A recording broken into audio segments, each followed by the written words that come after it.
Myth R truth? நான் சொல்றது உண்மையா இல்ல உருட்டா அப்படின்னு கெஸ் பண்ணுங்க. இது ரொம்ப காமனான விஷயம். பள்ளி நம்ம சாப்பிடுற சாப்பாடுல விழுந்துருச்சுன்னா அந்த ஃபுட் பாய்சன் ஆயிரும். சாப்பிட்டா செத்துருவோம். இது மித்து தான். பழைய சினிமால எல்லாம் மெயின் பிளாட்டே இதாதானே வச்சிருப்பாங்க. அதுதான் செத்து போயிரும். நம்ம சாக மாட்டோம். பள்ளி காமன் ஹவுஸ் கெக்கோ. இது வெனமஸும் கிடையாது, பாய்சனஸும் கிடையாது. அதாவது அது கடிச்சாலும் நம்ம சாக மாட்டோம், அதை சாப்பிட்டாலும் நம்ம சாக மாட்டோம். ஆனா பள்ளிகள் மேல சாமனெல்லாங்கிற பாக்டீரியா இருக்கும். நார்மலா ரெப்டிலியன்ஸ் மேலே சாமனெல்லா இருக்கும். ரா சிக்கன், ரா மீட்லயும் கூட சாமனெல்லா இருக்கும். எக்ஸ்லயும் சாமனெல்லா இருக்க வாய்ப்பு இருக்கு. ஸோ சாமனெல்லா பாய்சனிங் ஆகிறதுக்கான வாய்ப்புகள் இருக்கு. அப்ப குக் ஆயிட்ட சாமனெல்லா பாக்டீரியா செத்துரும்ல. கரெக்ட் தான். எல்லா மீட்டும் குக் பண்ற மாதிரி குக் பண்ணி சாப்பிட்டா பள்ளியும் சாப்பிடலாம். பாய்சன் கிடையாது. ரெண்டாவது, ஆர்னமெண்ட் ஜுவல்லரி வேர் பண்றது மனுஷங்க மட்டும் தான் வேர் பண்றாங்க. ஆமா, ஏலியன்ஸ் பண்றாங்களா?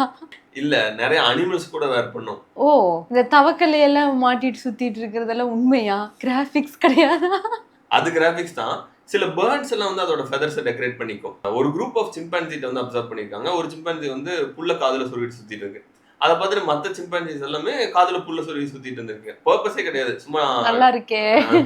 ஃபர்ஸ்ட் ஒரு சிம்பன்சி ஆரம்பிச்சுச்சுல காதுல புல் வச்சிருந்தது. அது இறந்ததுக்கு அப்புறமும் அது தொட்டு எல்லா சிம்பன்சிஸும் காதுல சொருவிட்டு சுத்திட்டு இருந்திருக்கு. இது ஒரு குரூப்ல. செப்பரேட்டா இன்னொரு குரூப்ல ஒரு சிம்பன்சிஸ் எல்லாம் பம்முல புல்ல சொருவிட்டு சுத்திட்டு இருந்திருக்கு. ஏன் எதுக்கு பண்றோம் அப்படின்னு தெரியாம போச்சுன்னா பம்முல புல்ல சொருவிட்டு சுத்த வேண்டியதுதான். இதுல நிறைய அர்த்தங்கள் இருக்கு. இதை பத்தி உங்களுடைய கருத்துக்களை கமெண்ட்ல சொல்லுங்க. அப்படியே சப்ஸ்கிரைப்